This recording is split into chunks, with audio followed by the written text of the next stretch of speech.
ध्यान दें इधर। आज हम इकाई आवेश के बारे में कुछ जानकारी दे रहा हूँ।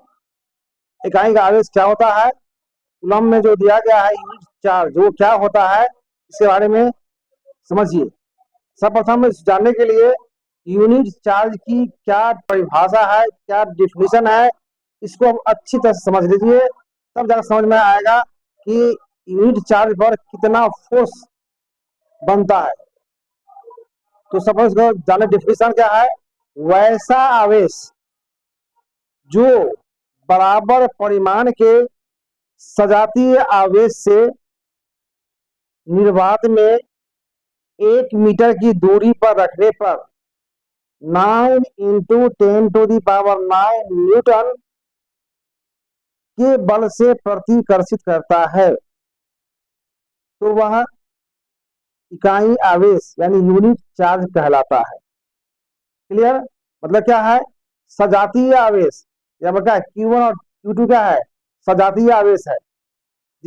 या बता Q1 और Q2 क्या है, सजातीय आवेश है, जिस पर परिमाण बराबर है। तो हमें माना है 1 कूलम Q1 पर और 1 कूलम Q2 पर माना गया है, और दोनों आवेश के बीच की दूरी जो है वो 1 मीटर है।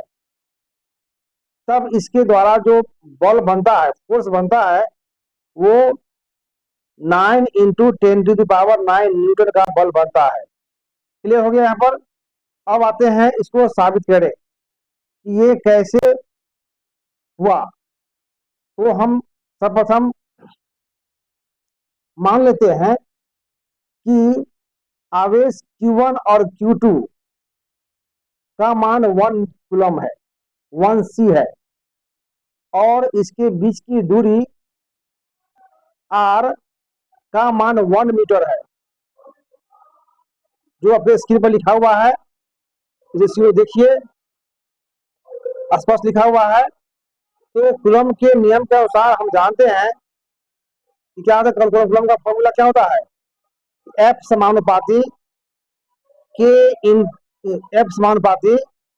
Q1 × Q2 बटे R² होता है, जिसको हम इसे ऐसे भी लिखते हैं F बराबर K × Q1 × Q2 बटे R²। अब स्क्रीन पर देख लीजिए, स्क्रीन पर स्पष्ट लिखा हुआ है कि कैसे होता है। यहाँ पर क्या है, प्रयोगों के आधार पर, प्रैक्टिकल के आधार पर K का मान जो है 9 × 10⁹ लिया गया है। हमारे वैज्ञानिकों ने इसको जब निर्वात में प्रैक्टिकल किया गया तो उस समय में K का जो मान आया वो आया 9 × 10⁹ आया था। ठीक है, तो हम K का मान बैठा देते हैं, Q1 Q2 का मान बैठा देते हैं और R का मान बैठा देते हैं। इसको कैलकुलेशन करने के बाद में क्या होता है, आपके स्क्रीन पर अवश्य देखें, यहाँ पर सामने में तो स्क्रीन पर जो फिगर लिखा हुआ है तो गौर से पढ़ें, समझे वहां पर। तो क्या है यहाँ पर कि F = 9 × 10⁹ न्यूटन मीटर स्क्वायर प्रति coulomb square into 1 C × 1 C बटे 1 M का होल स्क्वायर। क्लियर?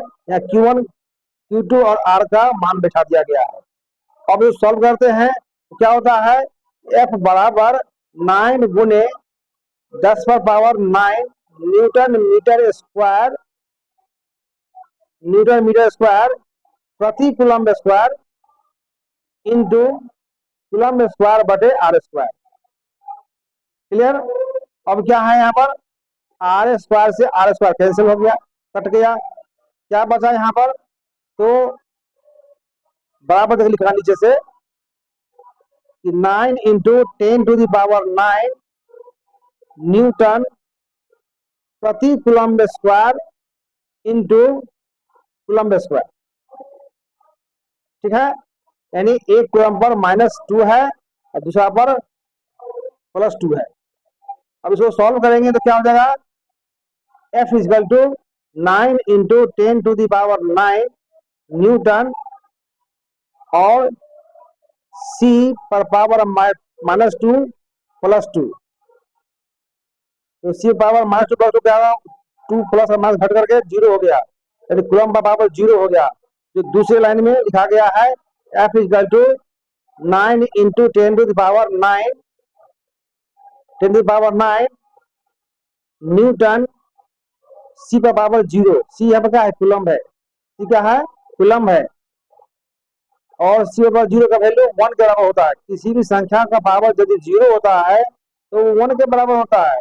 सी का पावर 0 तो 1 के बराबर हो गया। तो मतलब हुआ कि F equal to 9 into 10⁹ into newton into 1। I mean F equal to हो गया 9 इंटू 10⁹ न्यूटन। तो यही मेरे को साबित करना था कि इकाई आवेश पर जो बल बनता है, फोर्स बनता है, वो जो भाषा में लिखा दिया गया है 9 इंटू 10⁹ न्यूटन का बल बनता है, जो हमने यहाँ पर इस गणितीय विधि से साबित कर दिया कि F का मान 9 इंटू 10⁹ इन न्यूटन होता है। क्लियर? कोई दिक्कत? तो बच्चों, ये वीडियो अच्छा लगता है तो एक लाइक और सब्सक्राइब अवश्य कर दें। फिर नेक्स्ट वीडियो में आपसे मिलते हैं और इसको अच्छी से रिवीजन कर लें। रिवीजन करना आवश्यक है। मैंने क्लास ले लिया हूँ और उसको फिर वीडियो के द्वारा आप लोगों को बता रहा हूँ कि इसको समझें और बार बार प्रैक्टिस करें। ठीक है?